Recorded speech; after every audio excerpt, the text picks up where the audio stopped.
Bienvenidos de nuevo. Hoy quisiera hablar acerca de la razón por la que existen los problemas. Hace algunos meses estaba hablando con algunas personas acerca de este tema y cómo, pues, un argumento que es muy usual, que normalmente nos viene a la cabeza acerca de si por qué existen problemas, por qué existen dificultades en la vida, si Dios es perfecto, si Dios es un Dios bueno. Y eso es pues una duda que sí he enfrentado algunas veces o me he puesto a pensar, a reflexionar. Y lo estaba platicando con alguien que lo decía de una forma sincera y realmente pues no era una excusa, ¿no? Era realmente quería entender cómo funciona o por qué.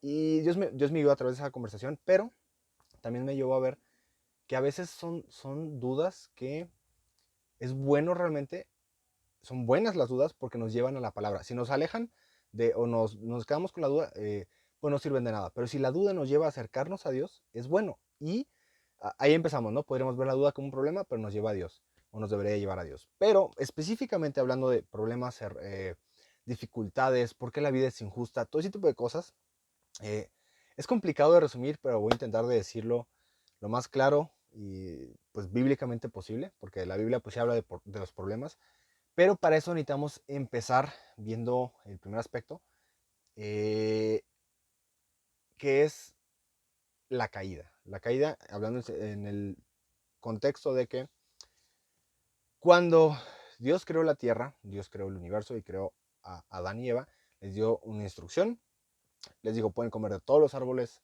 que hay en este huerto, un huerto perfecto, excepto de este. ¿Por qué? Porque esas son las leyes que Dios puso al él crear la tierra, al él crear todo. Tenía el derecho de poner las leyes para mantener un orden. Entonces, las leyes no son algo malo, sino son algo que mantienen el orden, mantienen el cuidado y todo eso. Pero Adán y Eva desobedecieron. Entonces, ahí es la primera vez que se registra un pecado que existe. Entonces, un pecado humano. Y eso hace que ellos merezcan, entonces, ya no puedan vivir eternamente y no puedan eh, estar en esa relación con Dios. ¿Por qué? Porque Dios es santo, lo que significa, es un concepto un poco complicado que a veces no entendemos, pero significa apartado, no contaminado, separado. Eso es lo que significa la palabra santo. Entonces, eso permite, o sea, más bien, eso no permite que Dios pueda convivir con los humanos, porque como nosotros desobedecemos constantemente a través de la mentira, de, por ejemplo, robar algo por más pequeño que sea, de odiar a nuestro prójimo, muchísimas cosas que son desobedecer a Dios, desobedecer la ley, la justicia, pues entonces eso viene como consecuencia. Sí, ocurrió con Adán y Eva, pero cada persona después hemos al menos una vez pues fallado en obedecer esa ley completamente. Como lo dice Romanos 15:12, que explica claramente, por tanto, como el pecado entró en el mundo por un hombre y por el pecado de la muerte, así la muerte pasó a todos los hombres por cuanto todos pecaron. Y esto nos deja claro que, o sea, todos como tal mereceríamos la muerte, porque el que peca merece la muerte. Y eso está muy claro en muchos pasajes de la Biblia. Por cuanto todos pecaron y están destituidos, es decir, separados de la gloria de Dios. Y entonces es muy claro.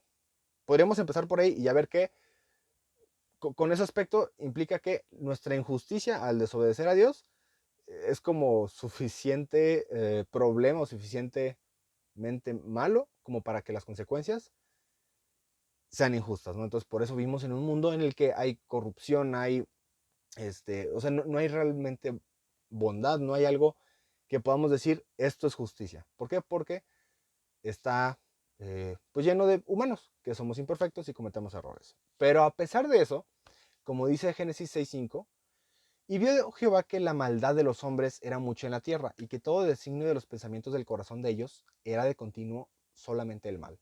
Y miró Dios la tierra, y aquí que estaba corrompida, porque toda carne había corrompido su camino sobre la tierra. Dijo pues Dios a Noé, he decidido el fin de todo ser, porque la tierra está llena de violencia a causa de ellos, y aquí que yo los destruiré con la tierra. Ese es Génesis 6:5 y después saltando al versículos 12 y 13. Esto nos explica que Dios tiene el control. Entonces, Dios podría volver a destruir, como en tiempos de Noé, que destruyó el 99.999% de la población, dejando solamente a 8 personas vivas, de los cuales todo después se volvió a poblar el mundo. Pero él tiene el derecho legal, al ser juez y ser el único que no rompe la ley, de castigarnos a todos los que hemos roto la ley. Entonces, nosotros merecemos, pues, bajo la autoridad de Dios, mereceremos recibir el castigo, y ese castigo implica separación total de Dios y muerte eterna, que es conocida como el infierno. Entonces, sé que parece como que no tiene que ver, pero es súper importante, porque es como para poder entender por qué existen los problemas, necesitamos entender dónde estamos parados legalmente en lo espiritual. Pues no, quizás no en la ley de nuestro país, pero sí ante Dios, que es el juez justo, es el mero mero dentro de todo esto. Entonces estamos parados ante un Dios que tiene la autoridad para hacerlo, pero también tiene el control, y no nos, no nos mata inmediatamente. Él podría fulminarnos de repente, pero decide darnos una extensión de vida gratis, por gracia, eso significa. Y las consecuencias de nuestros errores son una de las más comunes causas de los problemas. Dice en Proverbios 11:8, el justo es librado de la tribulación, mas el impío entra en lugar suyo. Y dice la Biblia en un versículo que no hay justo ni aún uno, realmente, más allá de Cristo, de Jesús, que él nunca desobedeció a Dios estando como humano, nunca fue contrario, nunca pecó. Entonces, fuera de él no hay nadie. Y dice que el impío entra en el lugar, o sea, digamos que más que en lugar, implica que el impío sí recibe el castigo. ¿Por qué? Porque se lo merece, no solamente porque eran dos personas diferentes o tuvieron que escoger a una al azar. Es porque el que comete maldad merece el castigo. Y viene muy claro en muchísimos pasajes de la Biblia, en muchos proverbios, viene muy claro el contraste entre el justo y el injusto, entre el impío y el recto, pero entendiéndose que solamente podemos encontrar la justicia como lo presenta aquí. Entonces, como lo presentó Jesús por medio de su sacrificio, pero las decisiones a veces que tomamos son la causa de muchos problemas. Si nos podemos voltear hacia atrás y decir, ok, por ejemplo, estoy tremendamente endeudado por tal cuestión, y para mí es un problema, sí, es un problema, y no se niega que es un problema o una complicación estar pagando, pero también a veces podemos ver por qué, de dónde surge esa cuestión. Ah, es una consecuencia de una decisión que tomé, ¿no? Entonces van surgiendo cosas así. No todas las veces es así, pero muchas veces podemos analizar y decir, ah, ¿por qué saqué una mala calificación? Ah, es que no estudié correctamente, o no hice lo que debía, o ¿por qué me castigaron? Porque copié en el examen. O sea, hay quizás en cada nivel, pero hay muchas cosas que son consecuencia, muchos problemas son consecuencia de lo que decidimos. Entonces, eso es importante como aclarar, porque a veces se nos olvida que somos a veces causantes de los problemas y queremos echarle la culpa a Dios, pero pues así no funciona. Y dice Efesios 1, 11, 12, en él, asimismo, hablando de Jesús, tuvimos herencia, habiendo sido predestinados conforme al propósito del que hace todas las cosas según el designio de su voluntad, a fin de que seamos para alabanza de su gloria, nosotros los que primeramente esperábamos en Cristo. Entonces Dios tiene un plan que va mucho más allá de nuestra vida, que puede ser de 80 años, 70, 40, 30. Cada quien pues tiene un tiempo designado, pero la idea y el plan de Dios va mucho más allá. Él quiere una amistad eterna con cada humano, con cada ser humano, y demuestra esa amistad, ese amor, por medio de el sacrificio de Jesús para poder tomar nuestro lugar. Entonces, lo que hizo Jesús fue tomar nuestro lugar. Nosotros merecíamos esa consecuencia, ese castigo, esa muerte eterna, esa ir al infierno, y Jesús murió en lugar nuestro para que nosotros no tengamos que sufrir eso. Entonces, ese es el intercambio. Entonces, considerando el Proverbio 11:8, podemos decir que Jesús aceptó ser llamado impío, ser llamado culpable, para que nosotros podamos ser llamados justos. Entonces, ese es un aspecto súper asombroso, porque no es solamente que murió por nosotros, que a veces no lo vemos en la dimensión correcta, sino que él decidió renunciar a, a ser llamado justo, a ser llamado a ser exaltado en esta tierra como lo hubiéramos esperado por ser Dios, para que nosotros podamos pasar con Él la eternidad, en una, así, cumpliendo nuestro propósito, que podemos empezarlo ahorita, pero también ahí en el cielo, que es alabar a Dios, es estar en una relación con Él en la que podamos alabarle, amarle, y ese es el propósito, nuestro propósito, para eso fuimos creados. Y entonces, eso nos lleva a que entonces, como todo tiene un propósito más allá de la vida, cada cosa que ocurre, digamos, en esta vida o en este año, en este mes, incluso en nuestro día, son lecciones de fe.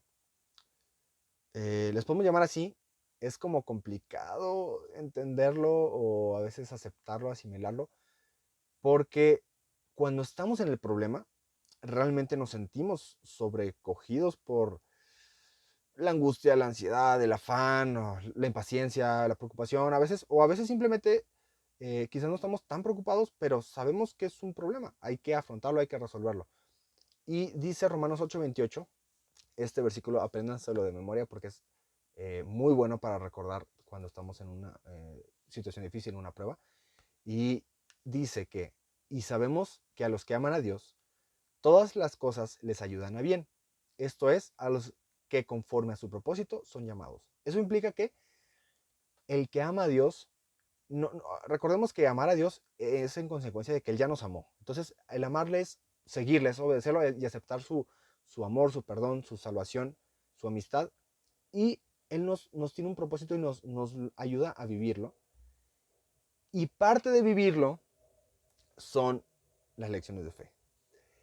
Eh, Muchas veces pueden ser incluso consecuencias de nuestros errores, pero a pesar de eso, y aunque no tenga que ver con un error, Dios utiliza todo lo que parece malo para hacerlo bueno. Y eso es algo impresionante porque Él, como en la vida de José, él lo metieron en la cárcel injustamente. Él estaba tratando de servir a Dios, estaba tratando de ser recto, íntegro, de no cometer adulterio con la esposa de su jefe, y se la voltearon y lo metieron en la cárcel acusándolo de lo que él se negó rotundamente a hacer, y duró ahí mucho tiempo en la cárcel, pero todo fue para trabajar en él y él pudo crecer su relación con Dios. Y ahí es donde está la diferencia, que en la lección de fe, si volteamos a Dios, podemos aprender y aprovechar esa lección, esa prueba. Por eso le llamamos prueba muchas veces, porque es un problema, sí, pero realmente eso es desde nuestra perspectiva humana.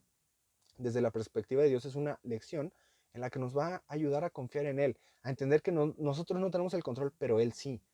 Y que si le depositamos nuestra confianza, podemos acercarnos, podemos avanzar y aprender.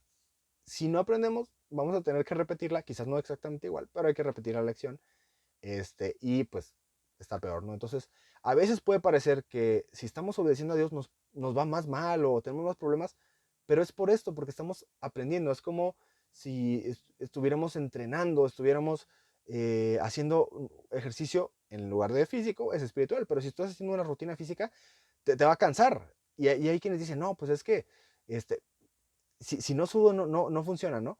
A veces, pues bueno, ya eso lo dirá un entrenador real, cómo funciona todo eso, pero entendemos que si me estoy cansando es porque estoy haciendo algo bien, estoy ejercitándome. Quizás al día siguiente amanezco dolorido y luego voy a ir trabajando para que ya no me duela ese ejercicio en específico. Y es lo mismo con la fe.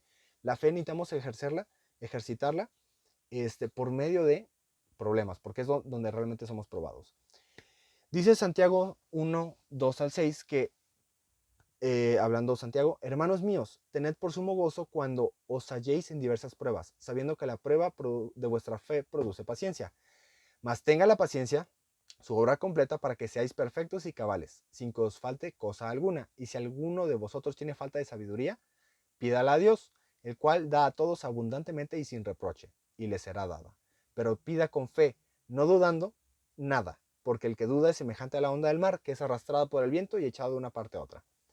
Entonces, aquí, encima de que nos dice que los problemas son algo bueno, nos dice que debemos de gozarnos cuando estamos pasando por una lección de fe. Es muy difícil, porque realmente cuando estás en el problema, no podemos ver lo bueno de, Y no se trata solamente de buscar un positivismo así como, ah, sí, sí, ahorita salimos. Porque tampoco hay que tener falsa esperanza. No todo se va a resolver de repente, no todo va a ser como milagroso que se resuelva. Pero la paz de Dios nos permite dejarlo en sus manos y ya, agradecer. Incluso, eh, pues estar en paz. Quizás no felices, porque la felicidad puede ser algo que depende de la emoción o la alegría, pues. Podemos estar tristes, pero gozosos y en paz de que estamos aprendiendo. Es como cuando en una universidad, en la carrera, estás hasta, hasta, hasta arriba, lo más lleno que puedes estar de tareas y sientes que no avanzas, pero tú sabes que estás aprendiendo, le estás echando muchas ganas, estás aprendiendo y te está costando trabajo, pero lo vas a lograr, ¿no? Entonces, vamos paso a paso, Dios nos va guiando paso a paso conforme a lo que Él sabe que podemos aprender. Entonces, son unas bendiciones y nos pide Dios que le pidamos sabiduría. ¿Por qué? Porque la sabiduría nos ayudaría a ver, nos ayuda a ver cómo Él está viendo la cosa, ver la perspectiva más grande y poder agradecer esta sabiduría. Entonces, aunque hay circunstancias adversas que van a tardar, son las que nos llevan a madurar. Y Dios es el que nos da la fuerza, porque no os ha sobrevenido ninguna tentación que no sea humana, pero fiel es Dios que no os dejará ser tentados más de lo que podéis resistir, sino que dará también juntamente con la tentación la salida para que podáis soportarla. Entonces, Dios es el que nos guía, Dios es el que está ahí, el que nos da, permite estar en paz, gozosos y aprender de los problemas. Todos los problemas son lecciones de fe, lecciones de vida para acercarnos más a Dios. Entonces debemos aprovecharlas. Si hay que sufrirla, se vale llorar, se vale ir a platicar con alguien y recibir un abrazo para relajarse, solucionar lo que podamos, pero no preocuparnos, no enojarnos con Dios, sino agradecerle que está trabajando en nosotros y que sabemos que Él tiene el control. Entonces, eso es todo. Disculpen por lo largo del video, pero este, espero que les haya servido. Coméntenme qué tema les gustaría tocar y podemos hacer videos más cortos. Entonces, pues ojalá que les haya servido, hayan podido ver un poco más de lo que cómo Dios tiene esa misericordia y gracia hacia nosotros. Y pues gracias por ver este video si llegaron hasta aquí. Dios los bendiga.